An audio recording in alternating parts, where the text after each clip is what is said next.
Does anyone know a good plumber?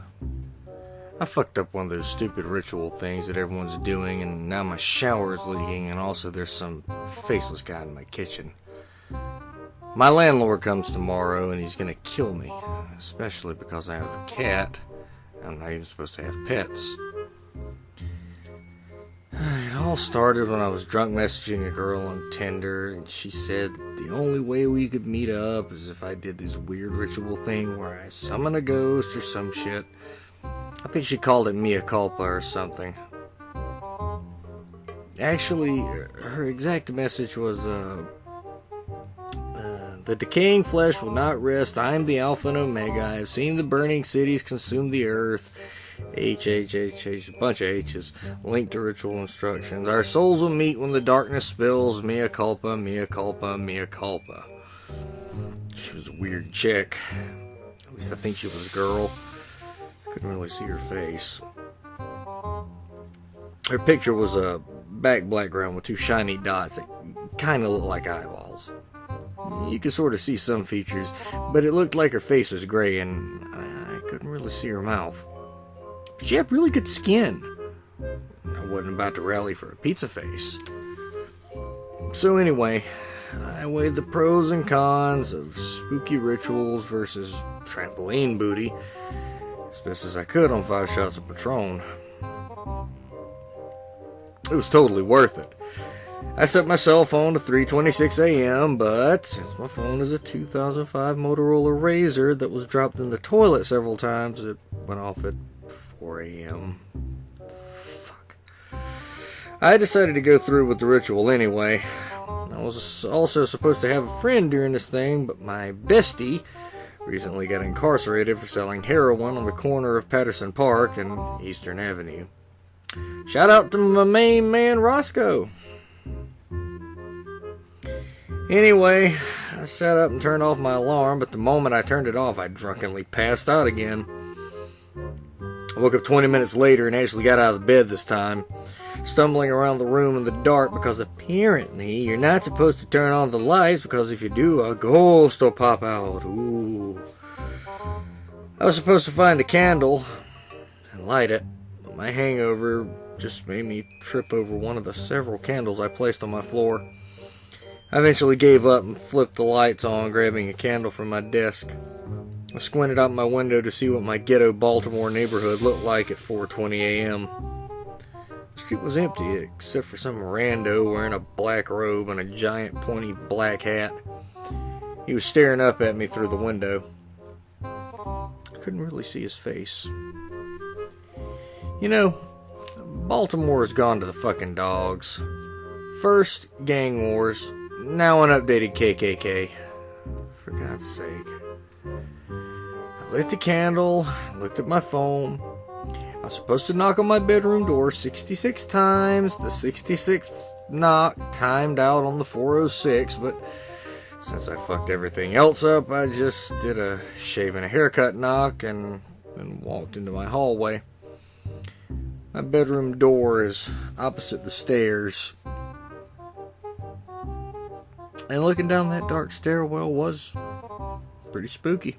I thought I saw something move on one of the lower steps. For the next step, I was supposed to close my eyes and walk forward while chanting mea culpa, mea culpa, mea culpa, which is Italian for my culpa, which is probably some kind of shitty Italian car. I tried to close my eyes and walk forward while talking about Italian cars, but my cat, Fish Sticks, ran under my feet and I ended up tripping over him and falling down the flight of stairs. At some point the stupid candle went out as I flailed down the stairs, but I was too concussed to care.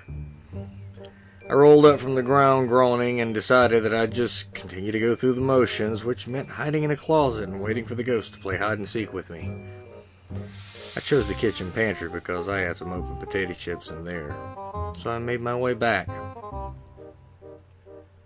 As I stumbled, I heard several soft whispers behind me. I spun around hoping that I was right about Fish Sticks knowing how to talk, but there was no one there.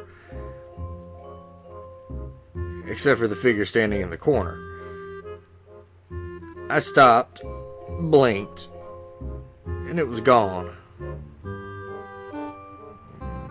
really need to lay off the Patron. As I honed in on the closet, the alcohol and concussion finally caught up with me, and I stumbled to a stop, doubling over and vomiting watery Patron all over my kitchen floor. Fuck. My ass was landlord grass. The hellish combination of alcohol, concussion, post-vomit, and a looming eviction notice caused my emotions to go haywire, and I unleashed a violent sob, mucus and tears rivering down my face. I heard a noise outside the kitchen. My eyes fell on the kitchen window, and I spied that stupid gang member / KKK dude in my backyard, still staring at me. I must have looked like an idiot weeping in front of my kitchen pantry. Too ashamed to confront him, I just crawled into the pantry and shut the door. It was so cold in there it damn near froze my man titties off. My air conditioner was probably broken. I definitely needed to call the landlord, but that would mean sedating fish sticks and stuffing in my suitcase under my bed.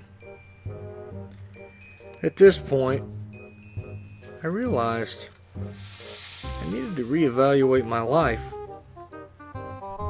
Maybe I shouldn't have drank as much.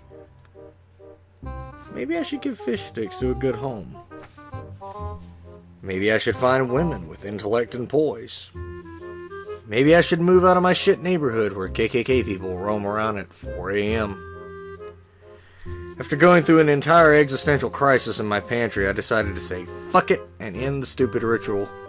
That Tinder girl wasn't even that hot anyway, and besides, I still had like 70 more ritual things to complete, which included lighting 8 more candles, stabbing a Japanese doll, and spinning around in a circle while screaming, "You're it! You're it!" This was all supposed to culminate in me going to my basement, sitting in front of a mirror and looking into the mirror, but not actually looking into it, which made absolutely no fucking sense. As I got up to open the pantry door, I heard a low moan coming from behind the door. I froze. I prayed to God it wasn't my landlord. I cracked open the door to see the gang member / KKK guy standing in the kitchen staring at me. I finally got a good look at him. He definitely didn't have a face.